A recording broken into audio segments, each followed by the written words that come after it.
നിയമസഭാ തെരഞ്ഞെടുപ്പ് സമയത്ത് 25 കോടിയോളം രൂപ 17 ചാക്കുകളിലാക്കി ബിജെപി തൃശൂർ ജില്ലാ കാര്യാലയത്തിൽ എത്തിച്ചതായി മുൻ ഓഫീസ് സെക്രട്ടറി അക്ഷയ് നടത്തിയ വെളിപ്പെടുത്തൽ അതീവ ഗൌരവമുള്ളതാണ്.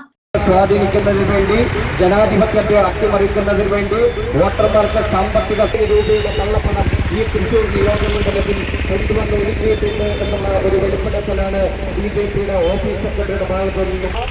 തൃശൂർ ജില്ലയിൽ വ്യാപകമായും തൃശൂർ നിയമസഭാ മണ്ഡലത്തിൽ പ്രത്യേകിച്ചും ബിജെപിയുടെ നേതൃത്വത്തിൽ കോടിക്കണക്കിന് രൂപയുടെ കള്ളപ്പണം ഒഴുക്കിയത് സംബന്ധിച്ച് സിപിഐയും എൽഡിഎഫും ഉന്നയിച്ച പരാതി ശരിയായിരുന്നുവെന്ന് ഇപ്പോഴത്തെ വെളിപ്പെടുത്തൽ തെളിയിക്കുന്നുണ്ട്. ഓഫീസിലെ സിസിടിവി ക്യാമറകൾ നിർബന്ധിച്ച് ഓഫ് ചെയ്യിപ്പിച്ചുവെന്നാണ് ഓഫീസ് സെക്രട്ടറിയുടെ വെളിപ്പെടുത്തൽ.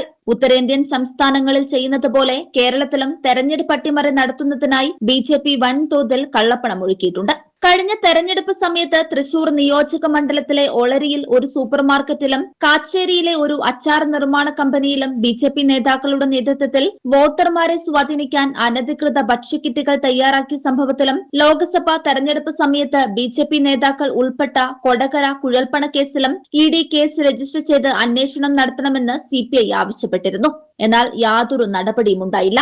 ബിജെപി തൃശൂർ ജില്ലാ കാര്യാലയം മുൻ ഓഫീസ് സെക്രട്ടറിയുടെ വെളിപ്പെടുത്തലിന്റെ അടിസ്ഥാനത്തിൽ സംസ്ഥാന സർക്കാരും തെരഞ്ഞെടുപ്പ് കമ്മീഷനും ഈ വിഷയം സമഗ്രമായി അന്വേഷണത്തിന് വിധേയമാക്കണമെന്നും ബിജെപി നേതാക്കൾക്കെതിരെ ഇഡി കേസ് രജിസ്റ്റർ ചെയ്ത് പ്രത്യേക അന്വേഷണം നടത്തി കുറ്റക്കാരായ ആളുകളെ നിയമത്തിന് മുൻപിൽ കൊണ്ടുവരണമെന്നും സിപിഐ ആവശ്യപ്പെട്ടു. News 99 news Thrissur.